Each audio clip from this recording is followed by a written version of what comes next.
सच्चे मुर्शिद कामिल दाता रहबर के पाक पवित्र वचन भजनों के द्वारा आप सुनते हैं। बहुत ही शिक्षा, बहुत ही रूहानियत की सीधी सादी भाषा में गूढ़ बातें कही गई हैं। इंसान जिंदगी में अगर तमाम खुशियां चाहता है, अगर अंदर बाहर की चिंता को खत्म करना चाहता है, तो अपने पीर मुर्शिद कामिल की बात की सुने। ये कलयुग है, घोर कलयुग, और यहां पे लोग मनमते चलते हैं। गुरुमुखता और मनमुखता दो बातें होती हैं। गुरुमुखता, गुरमुख यानी जो पीर फकीर कहे उसके अनुसार चलने वाला। पीर फकीर क्या कहता है कि मेरे पांव दबाओ, मेरी सेवा करो, सवाल ही पैदा नहीं होता। गुरु पीर फकीर कहता है इंसानियत की सेवा करो, मानवता की सेवा करो, तन से, मन से और धन से। तन से जैसे ये शेड बना, अब इसको बनाने वाले जो मिस्त्री हैं वो यहां नहीं, वो रोजाना आके नहीं बैठते। रोजाना आके कौन बैठता है? भक्तजन। तो उन्होंने जो सेवा की है वो परमार्थ हो गया, तन से की गई सेवा।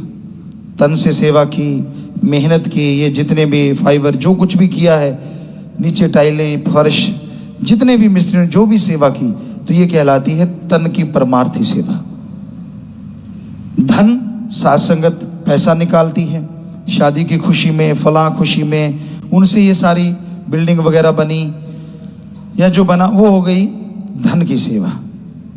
और आपसे मालिक करवा रहा है मन की सेवा, जो आप बैठ के सुनते हैं अल्लाह वाहिगुरु राम की चर्चा। तो ये एक उदाहरण है कि इसी जगह पे तीनों सेवाएं हुई हैं, तन, मन और धन। तो ये है तीन तरह की सेवा। आदमी सोचते कैसी होती है वो सेवा, यही होती है जो आपको बताया है। मन की सेवा थोड़ी मुश्किल सेवा है।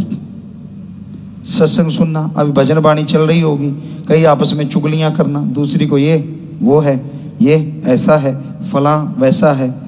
क्यों अपनी भक्ति पे पैरों पे बट्टे मार रहे हो? अरे इस एरिया में जब आके बैठते हो, दुनिया और दीन की खबर छोड़ दो, सिर्फ अल्लाह राम मालिक से नाता जोड़ लो, फिर देखो कैसे नजारे मिलते हैं। ना जी, पढ़ के कट जाते हैं जो, वो नहीं टिकते।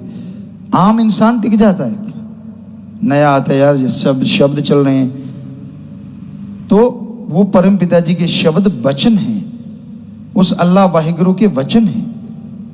क्योंकि जो संतों के दिमाग में आता है वो मालिक ही लेके आता है। तो वचन सुनो, पूरा ध्यान से सुनो, चुगली ना करो, निंदा ना करो। क्या मिलता है इससे? क्या हासिल हो जाता है? क्या आप बड़े हो जाते हैं? क्यों मुझे पता है दूसरों को पता नहीं है? क्यों नहीं शांतमती से भजनों को कानों में डालते? अरे सुमरन नहीं कर पाते, संत पीर फकीर के भजनों को ध्यान से सुन लो, अमल कर लो, तो भी जिंदगी में खुशियां ही खुशियां आ जाती हैं। तो ये है मन की सेवा। मन टिकता नहीं। मन की सेवा दूसरी तरह से होती है, राम नाम के लट पड़ते हैं उसके, और आत्मा की खुराक बन जाती है।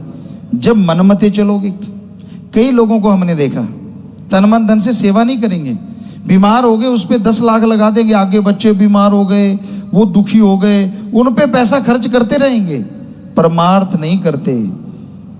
करोड़ों अरबों पतियों को देखा, दीन दुखियों की मदद, या यहाँ भी आके साथ संगत ने बैठना, यहाँ आश्रम में जो भी चीज बन रही है, हम आपको 100% गारंटी देते हैं ये परहित के लिए है, इसमें कोई अपना हित किसी का कोई भी नहीं है। तो इंसान मानता नहीं और अपनी बीमारी पे खर्चा कर देगा, आगे बच्चे बीमार हो गए उन पे खर्चा करता रहेगा। और कहाँ, अगर वही खर्चा दीन दुखियों की मदद में लगाता तो जब तक वो जीते वो दुआएं आती, खुद बीमार ना होता, बच्चे आगे बीमार ना होते। पर आदमी का दिमाग समझाए कौन? क्योंकि पढ़ के खड़े होते, कहता मुझे तो बहुत देर से पता है, मैं सब जानता हूं। ऐसे लोग अनाड़ी हो जाते हैं, अनजान हो जाते हैं। बेपरवाह जी ने एक शब्द में फरमाया है, दुनियादारी में सियाना पर रूहानियत में, भक्ति में न्याणा है। भक्ति में तो छोटा है। अगर अच्छा बनना है तो तन मन धन से सेवा करो, दीन दुखियों की मदद करो, सुमरन करो, सत्संग सुनो। ये है मन की सेवा। सेवा करना, सुमरन करना, सत्संग सुनना। तो आप ये सुना करो, अमल किया करो, फिर नज़ारे मिलते हैं, फिर मालिक सुनता है। अपने आप को बड़ा बनाने की कोशिश मत करो। दीनता, नम्रता से आगे बढ़ो और सत्संग के वचन सुनने से खुशियां मिलती हैं।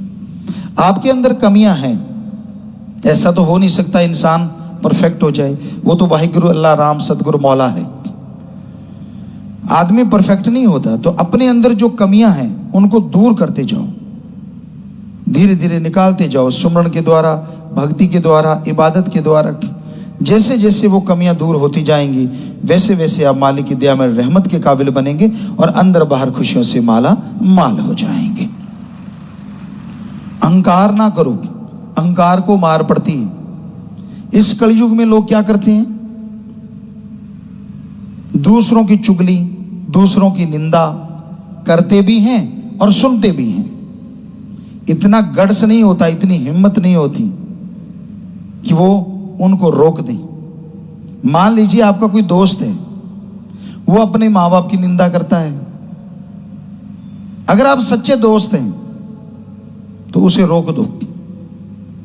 अगर आप चमचे हैं, कौली चट हैं, पंजाबी जो कहा जाता है, फिर आप हाँ हाँ करेंगे, क्योंकि आपको उसकी यारी से कोई लेना देना नहीं है। आप तो मतलब परस्त हैं। अगर सच्चे दोस्त हो तो रोको उसको।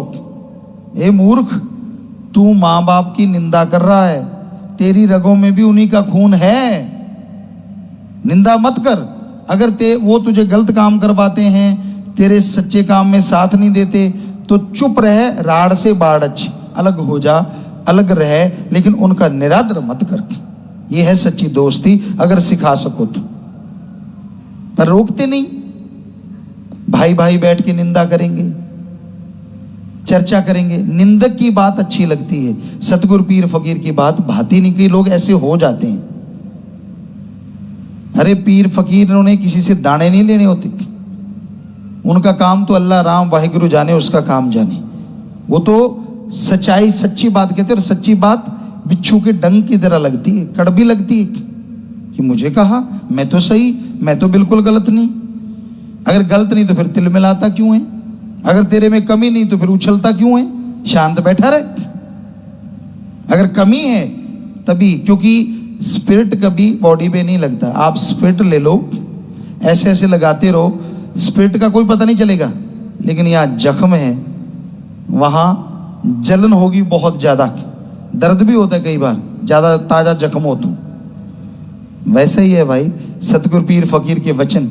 अगर आप में कमियां हैं तो वो वचन स्पिरिट की तरह वहां लगेंगे और आप तिल मिलाओगे, तो उसको दूर कर लो, क्योंकि स्पिरिट जख्म को ठीक करता है, खराब नहीं करता। वही बात है कि आप भी संतों के वचन सुनो, और आपको लगता है कि आपको कह रहे हैं तो आपको ही कह रहे होंगे अगर आप में कमी है तो, और उन कमियों को दूर कर डालो।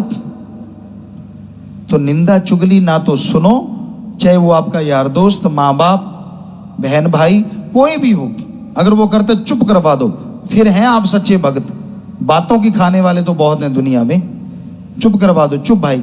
अपना भाई भाई, बहन भाई का, बाप बेटे का रिश्ता है, अपनी जगह है, पर अल्लाह राम की निंदा मत करो।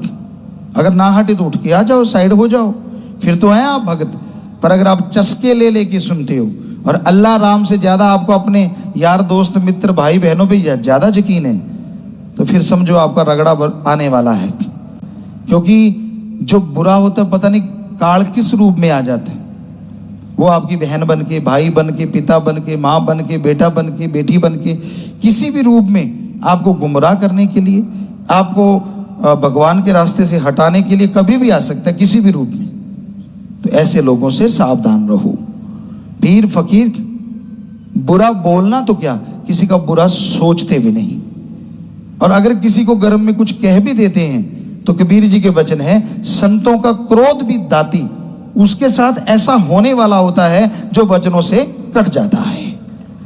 और दुनिया का प्यार भी घाती, दुनियादारी के लोग जो आपसे प्यार करते हैं वो हो सकता है वो घातक हो, आपसे कोई मतलब लेना हो, अपना उल्लू सीधा करना हो, तो ऐसे लोगों से सावधान रहो।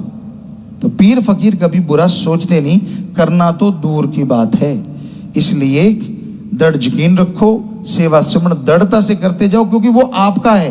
किसी के कहने से सेवा से ना रुको, किसी के कहने से सुमन करना बंद ना करो, क्योंकि उसका कुछ नहीं जाएगा और फिर आप सोना बनते बनते कहीं पित्तल ना बन जाएं। इसलिए हमेशा ध्यान रखो, सेवा सुमरन आपका पर्सनल है, उसमें से कोई हिस्सा नहीं बटा सकता।